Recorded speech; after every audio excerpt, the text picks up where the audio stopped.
Welcome, everyone, to this embodiment workshop. This is part of the Boss Move series, which is about embodying your inner CEO and being the best possible entrepreneur that you can be in a way that still has ease in it. It's a very exciting idea, isn't it? So, we're talking about embodiment, which means making something real.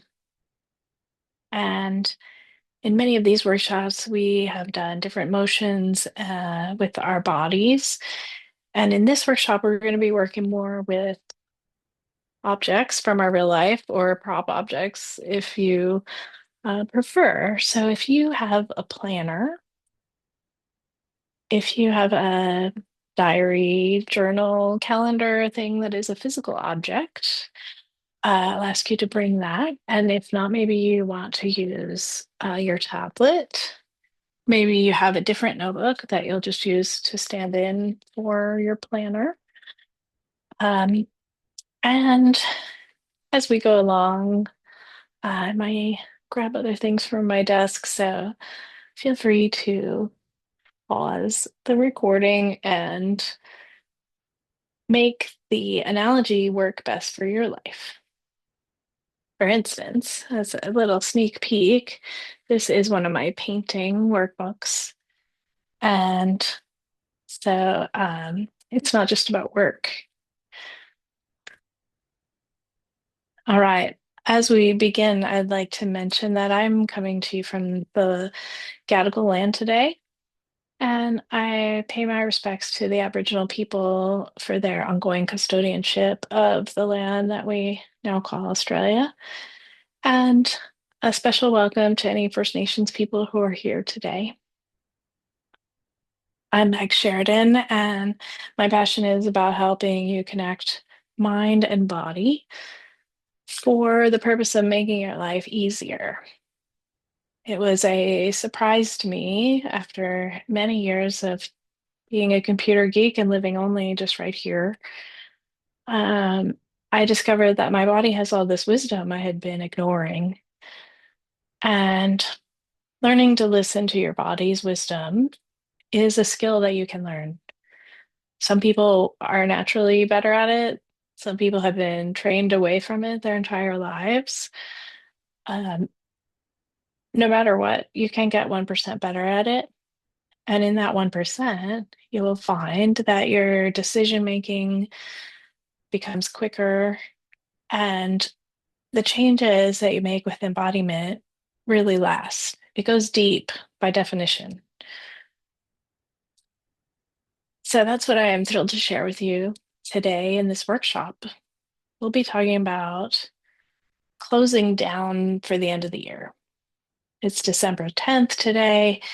So, in some ways, nowhere near the end of the year, right? But many people are already in Christmas party mode and planning to hit the road as quickly as possible, planning to have their family in, rearranging the house, working on the schedule for the oven.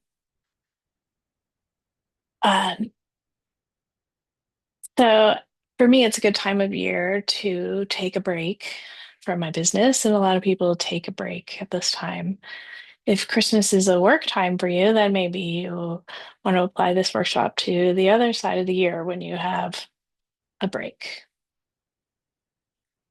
But one of the key things that I want you to remember is that the end of the year is one type of ending, and you have that same type of ending at the end of each quarter or season, and also at the end of each month, and also at the end of each week, and also at the end of each day, each work session, really. So what we'll work on today is kind of this notion of a closing ritual, which you can do in a very small way when you leave your computer to go have dinner with your family. And you might do it in a much larger way if you're getting ready to take 2 or 3 weeks off.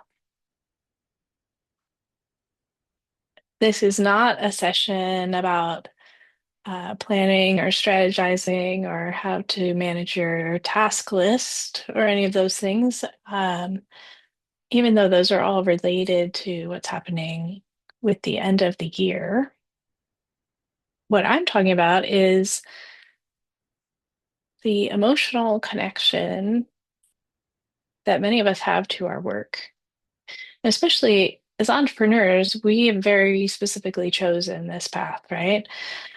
And continue to refine, here's exactly what I want to do. This is what compels me so much. I want to spend a million hours a week doing it. And because of that, it can be really hard to put it down. Like, if my mind is spinning with ideas for workshops, I am not keen to close the laptop and go on to do something else. So, one of the things to discuss is why bother? Why is it important to take a break? Give you a moment to think about it.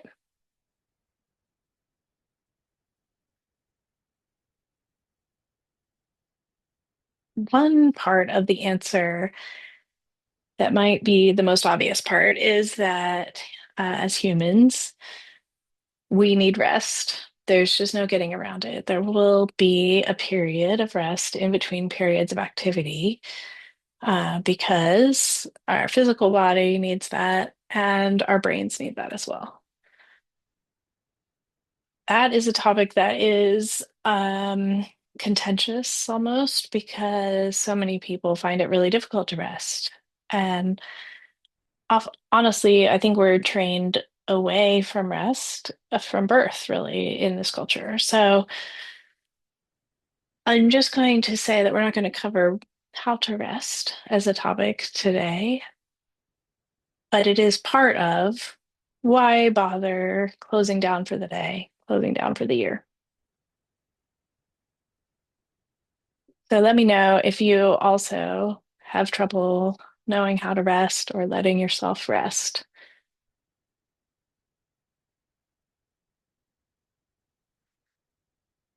Another reason that having a closing ritual is really beneficial is it encourages a better completion of your projects. So, like, okay, if I'm going to be done for the day, can I make this thing on my to-do list actually tickable? And sometimes you might find at the end of the day, there's a little burst of like, oh yeah, I'm just going to churn through.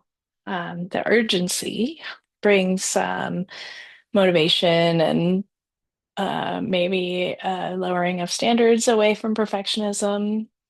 And otherwise, it's going to encourage you, get this thing done. We're at a deadline now. We're at the end of the week, we're at the end of the month, end of the year that I said I was going to get this thing done. Can I get it done? So, as I said, with embodiment, it's all about making things real. And if you have projects that are hanging out at 80 or 90% completion, they're not real yet. That is a document on your hard drive, but the workshop has not been delivered. Or that is a sketch, but it hasn't been made into a piece of artwork yet. So give yourself a little bit of a push towards completion by having a firm end of the day, end of the year, etc. deadline. And having that line in the sand gives your brain a little bit more of a push towards completion. Now, the reason that this is really important is that when you have a lot of loose ends, projects that are mostly finished but not quite, there will be some part of your brain that is still just going like, oh yeah, don't forget to publish that video. Oh yeah, don't forget to email that person back. Oh yeah, didn't you get 80% of the way done with that new sales page? This is wasting so much energy inside your brain that you run out of energy to do the things you're doing in the moment. So actually tying up those loose ends makes a huge difference in getting done something else. Sometimes tying up the loose end means completing it. Sometimes it means explicitly rescheduling it.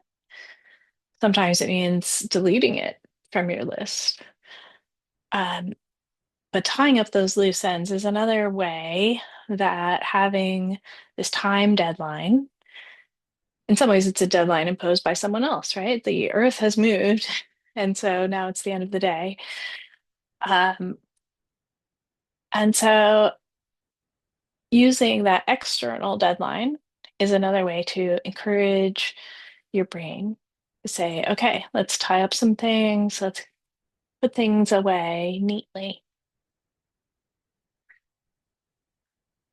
All right, so those are my four reasons that I thought of for why to bother with having an explicit close. And I'm curious to hear what comes to your mind. I'm just going to take a sip.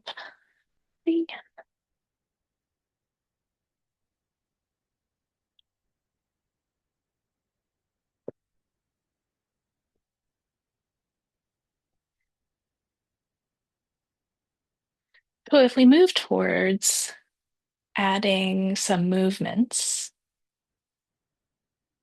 one of the simplest movements that can signal taking a break, and also one of the briefest breaks that you can take, is looking away. So if you're looking at your computer for a long time and you look away for a second and back, there you go, you've taken a break. Now, it might be an explicit break that you've chosen, or it might just be by chance you looked over there because you're pondering, or something happened over there that you heard and you wanted to look and see what it was. So in this case, I'm talking about making the choice. And that's a great segue into the using your words part of the workshop. Check on the time. Okay, doing well. So, one of the things I most like to work with is this inner voice. What are you saying to yourself as you're going through your day? In the case that we're working with now, um, first I want to say I don't like the statement, a statement like I'm finished, as an option for this for two reasons. One is that it's hard to define. Am I finished with this as in the draft is finished or as in the final is finished? Um, and especially if it's more like is the final finish, then it's just most of the time it's not true that you're finished. So I like to have statements that feel 100% true for me. I'm not going to be able to repeat a statement that feels like it's not true yet. Um, so if that is also true for you, you probably would love my class on affirmations and using your words for good inside your brain. So for me, a true statement might be, I'm taking a break. So in that case, I've used the word break, which is ambiguous. That can be a 5 minute break or a 2 week break, right? But I've also put it present progressive tense. I am taking. So that's quite definitive. I am taking. And I'm doing that now. It's not in the future. I will take a break. I am taking a break. And it's an action that I'm doing. It's not something passively happening to me. I'm taking responsibility in that moment for the choice that I'm making. I might even phrase it as I'm choosing to take a break.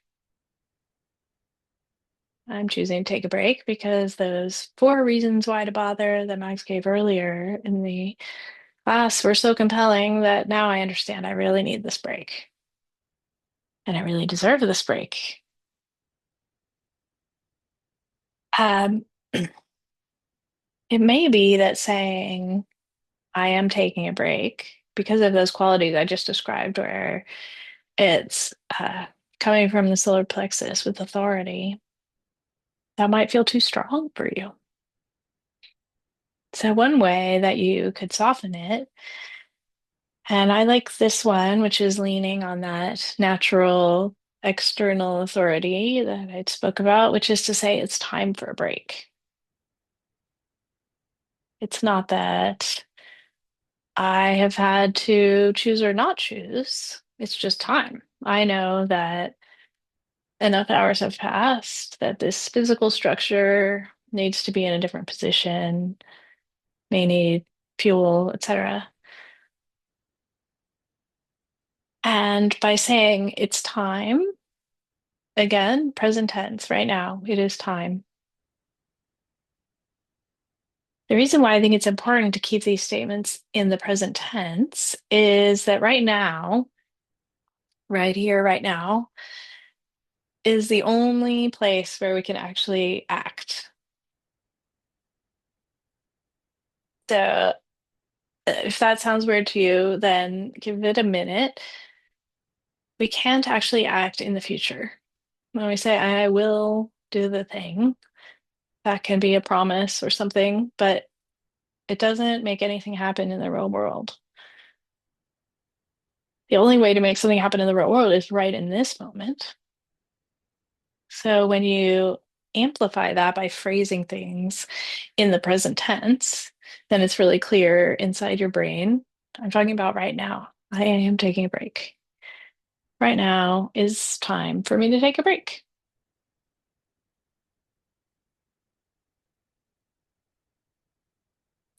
All right, so let's do another movement together. I'm just going to write myself a note for later in the workshop. Um, and so I've been standing, but one of the things that I would like to experiment with is standing and sitting. So this one can go either way, and it's a little bit sparkly. I think I'm going to turn the tree off.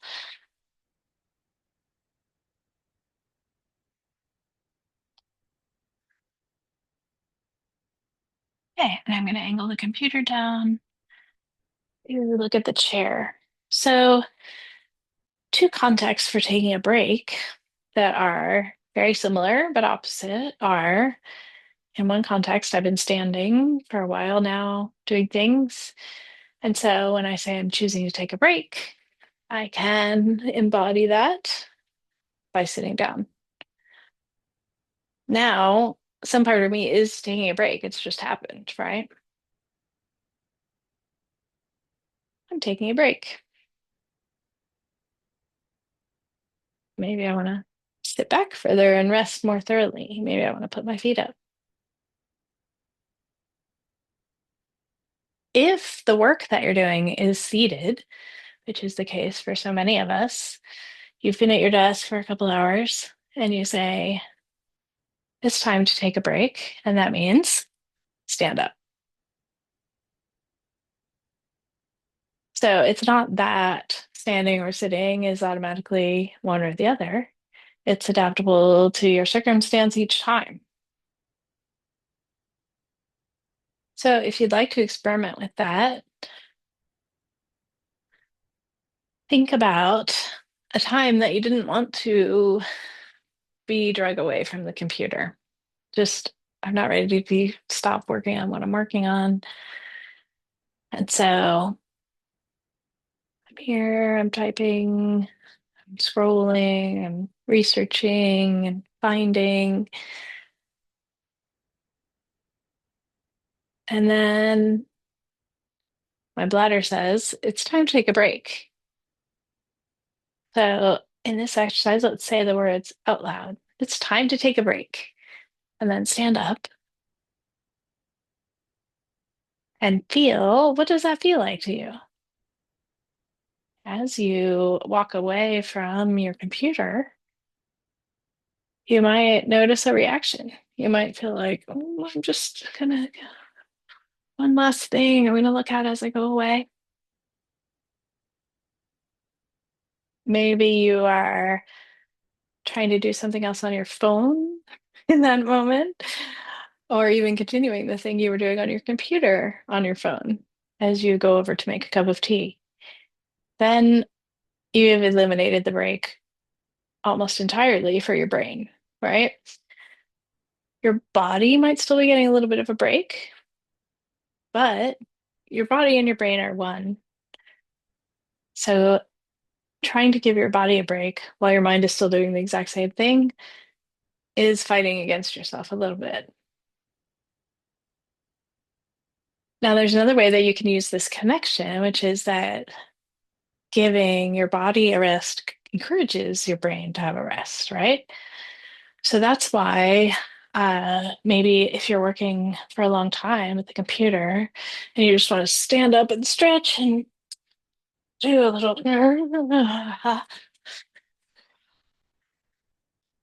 then you come back and there's a brilliant idea ready. Now, that brilliant idea was probably there all along, but the movement of your body helped shake it out, so to speak, and just get it right in the forefront. Shake out some of those mental cobwebs and give you literally a different perspective because you've moved your body around.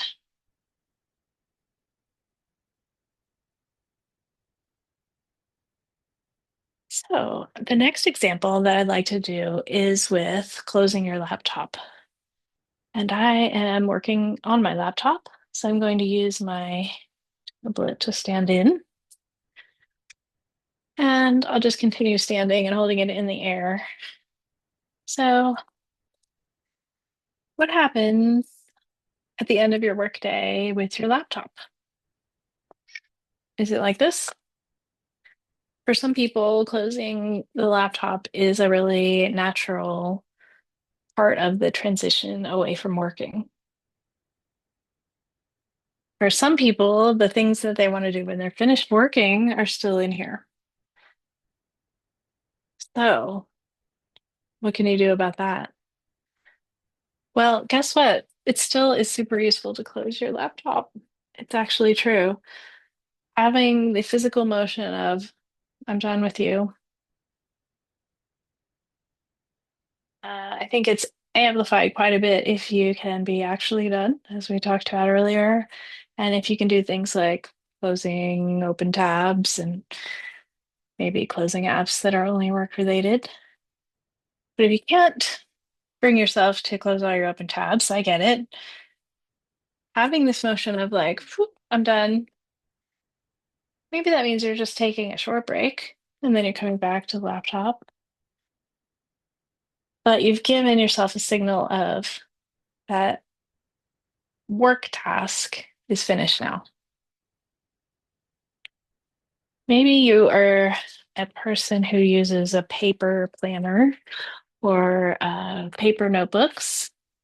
And a lot of people in my world are in that category because the physical objects have great benefits for our brains. So I'm a fan of writing by hand. And so you might have your planner, and then you're going to go, okay, here's today. You're going to do the things that you need to do for your biz at the end of the day. Maybe that's reviewing which things were done and which weren't, or etc. And then shut the book. Even here, I kept my finger inside. Do you think that's a subconscious signal that I wasn't ready to put the book away? Could be, could be.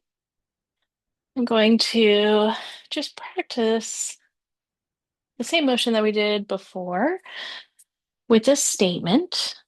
And I'm going to do it with closing my planner. So planning, planning. Let me get my pen. Here I am, and I'm planning, and I am logging things that I've done, and I'm making notes for tomorrow. And then it's time to take a break.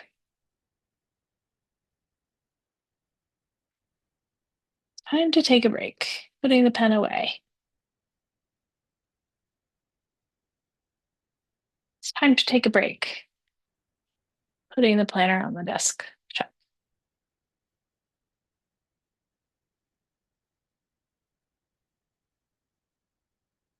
So one of the things that can be really useful if you have trouble taking a break is to focus more on what's pulling you than what's pushing you.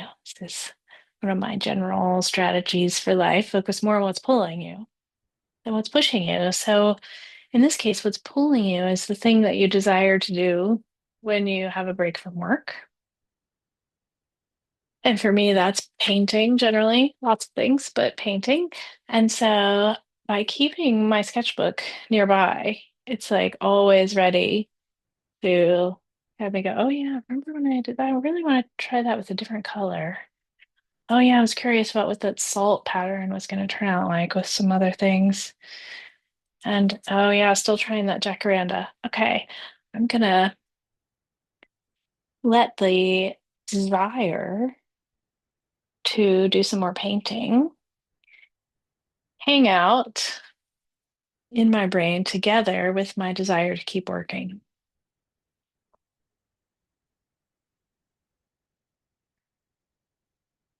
So having a different type of book that you can get out, maybe for you it's a novel or a puzzle or a magazine. I'm in really looking for an offline hobby slash alternative to the screen in this case.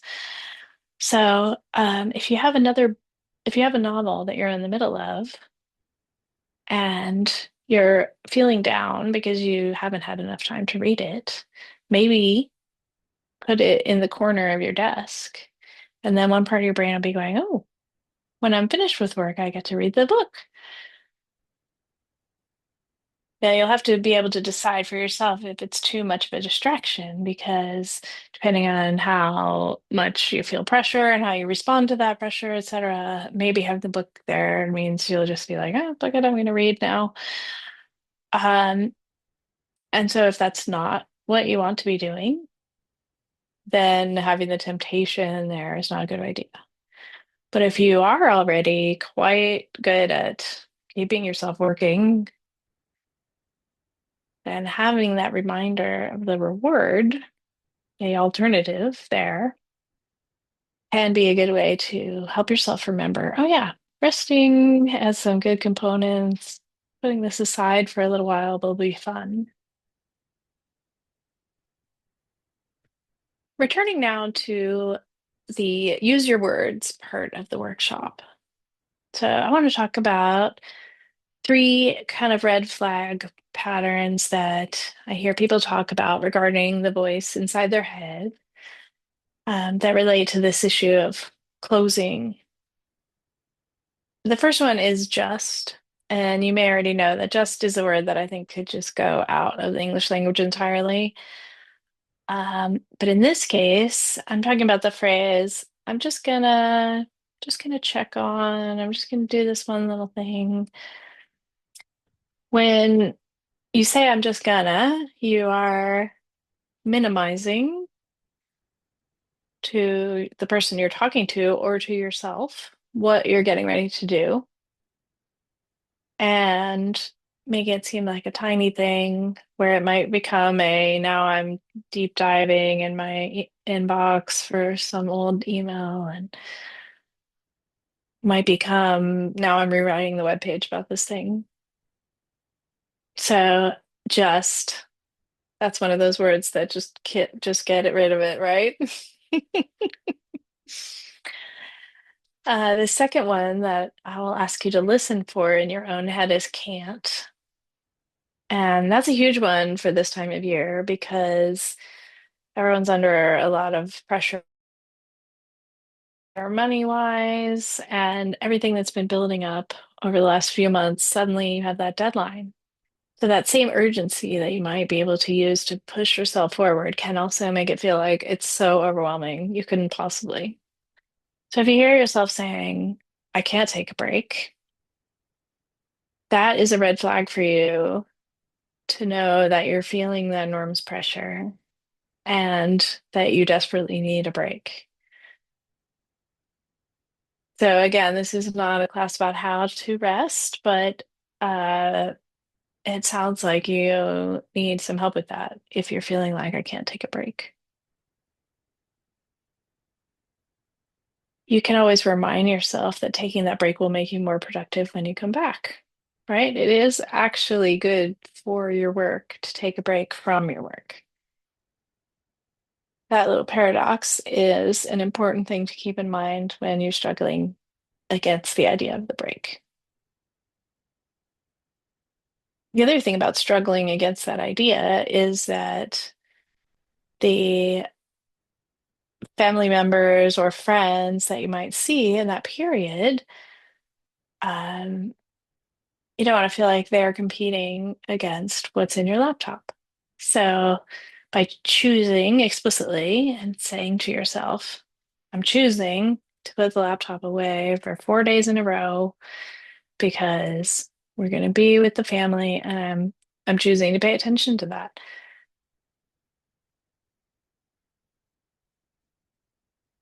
I'm interested to hear how it feels when you hear me say that.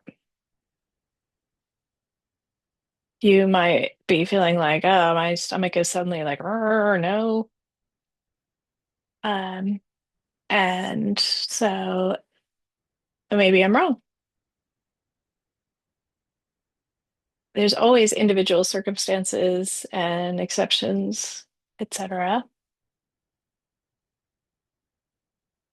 At the same time, I'm comfortable speaking in this way because most people are not good at taking a break. And the reason is because we live in capitalist society, right? So, of course, we aren't good at taking a break.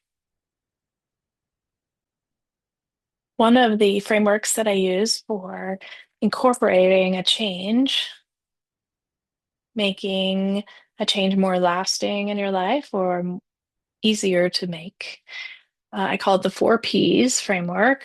And the Ps are people, permission, practice, and pragmatic. So in people, um, obviously hanging around people who rest, people who do take a break, people who advocate taking a break, that is an obvious, easy way to make that easier on yourself. And I also want to point out that it's great if you have people in your circle who have passions outside of work. That's a really good, visceral, visual example for you of some work-life balance. Like, okay, this person never misses that running club, or look at what they're doing with the choir, whatever it is. Maybe it's that they've read 14 books this year, and that's amazing. Um, Having a hobby or a passion that's outside of work is directly acting on that push and pull mechanism. So that you're letting yourself be pulled into something else. And in this case, letting yourself have that example of other people who are taking their limited time in the world to do things that they're passionate about in different fields. Permission is the second P, and that's permission to take a break. If you don't feel that you have permission to take a break, maybe you can look to nature as an example, because in each day, in each season, and certainly in the year, there is a season of rest. In the day, there is a season of rest. Nothing in nature continues at high productivity all year round because it's just not possible. Some part of us is an engine that needs fuel, refueling, and maintenance.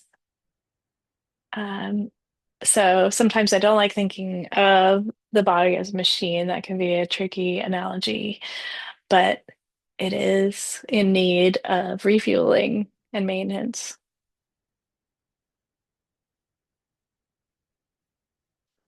Practice is the third P, and that's something that we spoke about um, earlier in the talk, comparing what you do at the end of the day with what you do at the end of the year. So let's talk about the end of the day in a little bit more detail right now. Perhaps you close your laptop and you still feel like you have such a strong draw to get back in there and you can't quite let it go, but you really want to let it go. What if you change your clothes at the end of the day? That could be a really strong signal of like, these ones are work clothes, these ones are home clothes, or lounging in front of the TV or taking the dog for a walk clothes. What if you change up the lights in the room? Maybe you have a different scent in the room. The most important thing, I think, is walking away. As I said, even if you're going to come back to your desk later, walking away means not only does your body get to be in a different position, you get some motion, your eyeballs get to focus differently and move around more. And all that helps your brain to reset from the end of the workday. Um, there's another thing that I want to say about practice, which is that, of course, things that you do in other arenas in your life will influence your work life. And I have a really specific example of this that is regarding closing, in this case, finishing. And I did a project in which I did 100 pieces of art. And well, the challenge was to make art for 100 days. And some people in the challenge were working on one piece throughout or a few large pieces. Um, but I knew that what I needed was more practice with finishing and being done and shipping it. So for 100 days in a row, I made drawings or paintings, and I made each one a finished project. Now, did I have hours every day to do art? No. Some days I had a post-it note and I had a little ballpoint pen drawing. But at the end, it was signed and numbered, and it was a complete thing.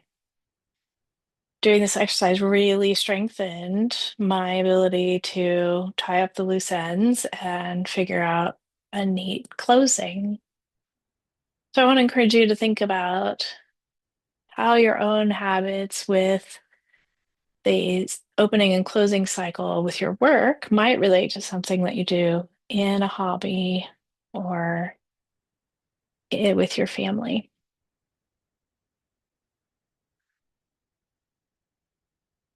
Okay, the last category in the four P's is pragmatic. And this category means what things will make this easier for you.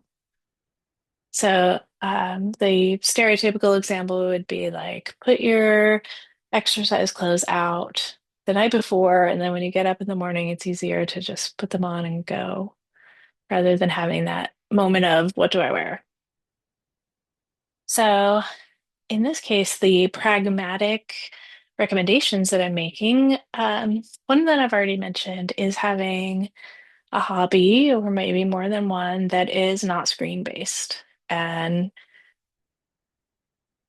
I'm Gen X, so I grew up without computers, and then I came into computers in a big way. I love it. So I have experienced offline life, and I still remember that a little bit. But since I was 15 or something, my life has been online, like more and more and more. So I think it's more and more and more important to maintain a connection to your garden or your neighborhood or singing with a choir, playing a musical instrument, drawing. It doesn't have to be something arts and craftsy just because that's what I'm focused on. Um, it could be golf or whatever appeals to you.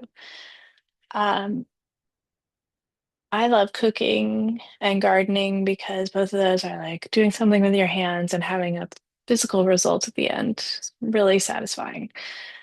So think of something that is a hobby for you. And if all of the ones that you can think of involve being on a screen, then really I encourage you to find one that is offline. The Another pragmatic suggestion for closing is that sometimes it's the transition itself that's difficult, right? So, two things that you can do for that are one is to schedule in transition time, and the other is to create sub transitions.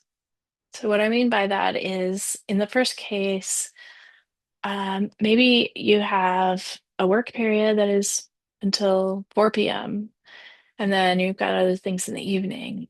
So you schedule explicitly from 4 to 5 p.m. That's my transition, and I'm just gonna on the patio and look at my phone or stare into space, do nothing, because that's my transition period. And then you can just protect that. Like, okay, I'm not gonna book something in where I have to just walk right out the door at 4:05 because then I miss out on my transition.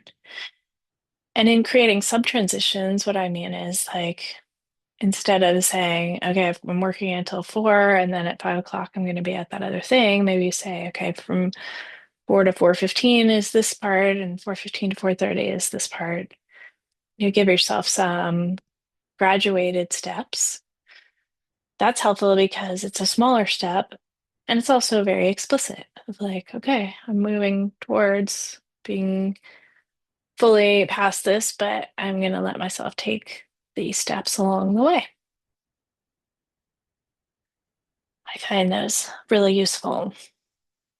The other things that are pragmatic tips I've used for this involve scheduling. Um, so scheduling something like a walk or going shopping, having errands, or a visit with another person means that you have much less of a chance to stay tied to the computer. So if I know another person is waiting for me at this coffee shop down the road, I'm out the door, right? I'm not just one more thing, one more thing. Whereas if it's an appointment only with myself, it's much easier to do just one more thing. So while I do want to get better at respecting the commitments just to myself, I also know I can very easily make a commitment with someone else, and then that pushes me.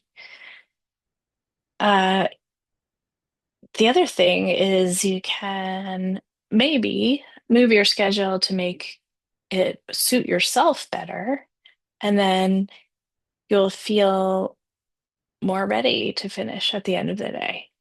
So, for instance, maybe you're a morning person, and right now you have a few slow things that you have to do with your family in the morning, and it makes you feel like, oh, I'm already behind before I even get started. So, if you can shift your schedule a small amount, maybe you have 15 more minutes of that nice early morning energy that you want at your desk. And then at the end of the day, you'll feel much more productive because you've taken advantage of that time that is better in your brain. For me, I like the late morning. And then I often will work again after dinner because I have a surge of energy in the evening. But if I didn't have that surge, I wouldn't.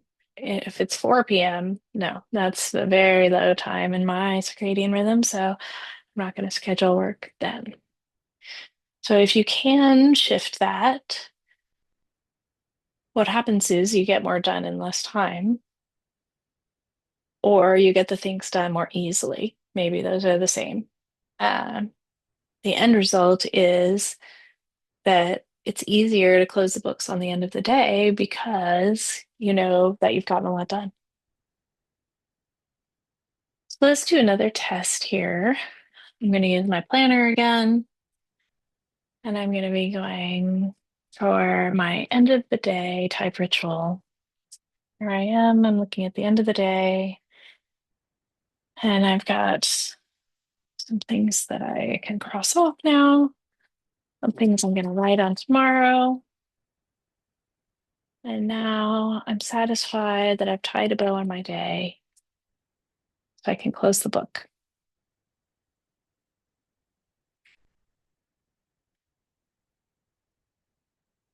So, how does this feel for you to close the book and to say one of the phrases that we talked about earlier?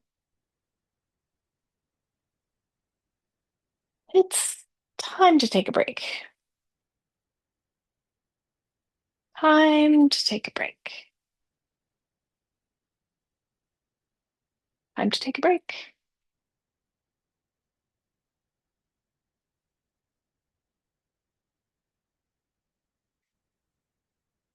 Thank you so much for joining me for this workshop. And I hope I've given you some good practical tips that you can use to make the transition easier on yourself. I am super curious to hear how your experience goes. So please do send me a message or an email, and let me know which tips you tried and what your feelings were. If you'd like to work on enhancing the qualities of your personality that are essential for business ownership and for a smooth life, please have a look at my website, magsheridan.com, and we can do some coaching exercises together that will help you make decisions quicker and easier. And good decision making is such a great skill that it will just improve all the areas of your life. I am signing off. Time to take a break. Bye bye.